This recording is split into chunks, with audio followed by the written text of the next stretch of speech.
Hi guys, Mama Jojo Vlog. Hi guys! For today's video ay samahan nyo nga ako sa aking mga ganap ngayong araw. Ngayon nga nandito ako sa palengke para tulungan si tita na magtinda ng isda. Nung matulungan ko na nga si tita, umuwi muna ako din sa bahay para ngalutuin itong ginisang upo. For the gulay muna ang mga person. Magayat ko na nga yung upo ay sinabay ko na rin pala sa paggagayat itong kalabasa para mas malinaw sa ating mga mata. Sinamahan ko na rin pala yan ng mga ilang perasong langgunisa at ginayat-gayat ko sa ganyang kaliliit. Nung magayat ko na nga itong mga langgunisa ay sinabay ko na sa paggagayat itong sibuyas, bawang, kamatis. At sasamahan din natin yan ng ginisa mix at paminta para naman mas malasa. Nung magayat ko na nga lahat ng samyay, nagsalang na nga ako ng kawali para painitin itong mantika. Nung mainit na nga itong ating kawali at mantika, inilagay ko na nga ating mga samya. Ang una ko nga nilagay dyan, itong sibuyas at bawang. Isasangkot ko na muna itong dalawang samya para mas mabango at mas malasa.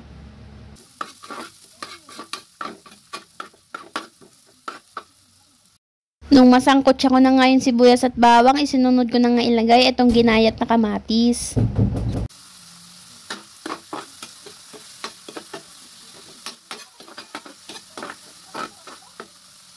Nung nasangkot ko na nga itong kamatis, ay inilagay ko na nga itong ginayat nating kalabasa.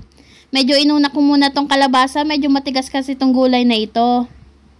Para habang niluluto natin siya ay medyo lumalambot na yung kalabasa. Nilagyan ko na rin pala yan ng durog na paminta para naman mas malasa.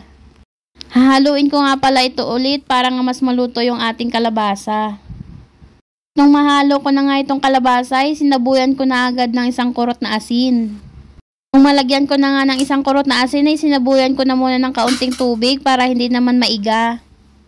Nalagyan ko na nga ng tubig, itinakpan ko muna para mapakuluan ng maigi at maluto yung ating kalabasa.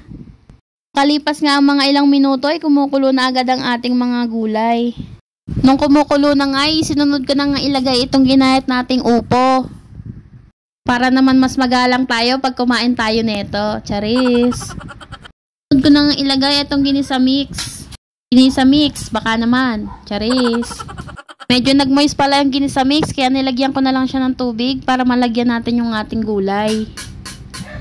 Hahaluin ko nga itong mabuti para nga mas lalong maluto yung ating mga gulay.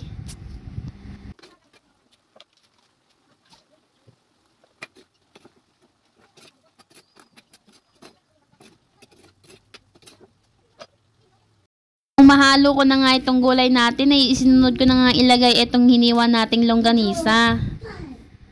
Ilagay na nga natin itong ginayat na langgunisa, tatakpan muna natin ang bahagya para maluto lahat ng ating mga sangkap. At habang hinihintay ko ang maluto ang ating gulay, ay kumuha muna ako sa ating kapitbahay na tanim na malunggay. Hindi ko na nga nahimay-himay at inatamad na nga ang inyong nanay. At huwag kayong mag-alala, ako'y nagpaalam naman sa aming kapitbahay para kumuha nitong malunggay. Akin na nga ilalagay at ng tayo'y mapalagay. Hindi ko na nga hinimay-himay dahil tinatamad ang aking mga kamay. Nakluban ko nga muna ng mga ilang minuto para nang maluto ang ating mga pahuling sangkap. Nung matapos nga ang mga ilang minuto ay binuklat ko na nga ulit iring taklob. Tingin ko ito'y luto na.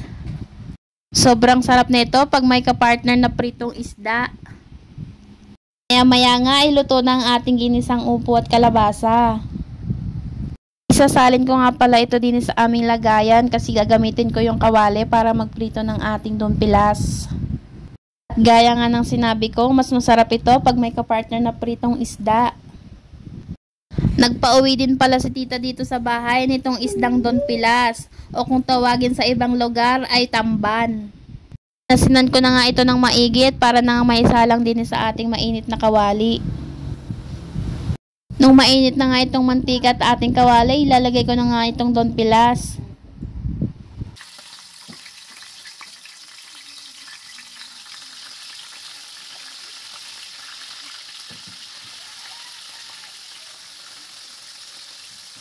At nung matapos ko nga maprito lahat, ito at luto na ang ating pritong dumpilas o pritong tamban.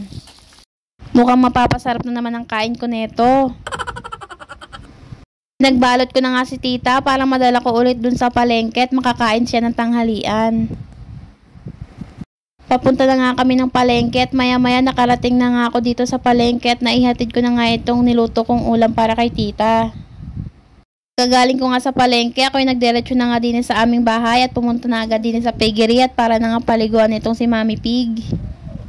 Naliguan ko nga muna pala si Mami Pig bago kumain ng pananghalian. Medyo tanghali ko na nga napaliguan itong si Mami Pig dahil nagpunta pa ako kanina ng LTO Pinamalayan. Medyo inaasikaso ko pala yung aking pagkuha ng student license para sa aking pagmamotor. Medyo bibilisan ko na pala yung pagpapaligo kay Mami Pig dahil marami pa akong gagawin doon sa bahay. Mula Lunes hanggang Biyernes nga sobrang busy ng tiya mo dahil marami akong ginagawa araw-araw.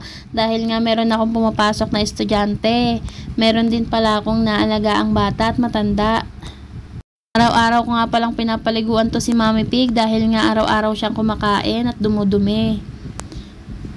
Kaya kailangan laging malinis at maayos ang piggery ni Mami Pig. Medyo mahirap nga lang pag mag-isa ka lang kumikilos, hindi mo alam kung paano mo hahatiin ang katawan mo para magawa mo lang lahat ang dapat gawin. Medyo nakakapagod pero kailangan gawin para sa kinabukasan. Alam ko naman na lahat ng hirap at pagod ay may ginhawang kapalit. Kahit nga na gusto mong umiyak minsan ay hindi mo naman magawa dahil kailangan mo nga magpatuloy sa buhay. Bumalik nga ako ng bahay para nga kumuha na itong pagkain ni Mami Pig. 2 sadlok nga pa lang ang pinapakain ko dito sa kanya para naman mabusog siya. Pagkatapos ko nga siyang liguan, naghilamos na naman siya ng kanyang pagkain. Ang likod kasi ng kanyang ulo kaya napalagay sa kanyang muka. Bumalik pala ulit ako dahil unang kuha ko pa lang nung kanyang pagkain kaya binigay ko na ulit itong pangalawa. Tapos ko nga maibigay itong pagkain niya, nilagyan ko nga ito ng tubig para naman medyo basa yung kanyang pagkain at hindi matuyo. 4 na gantong tubig na ang binibigay ko sa kanya araw-araw para naman busog na busog ang kanyang tiyan.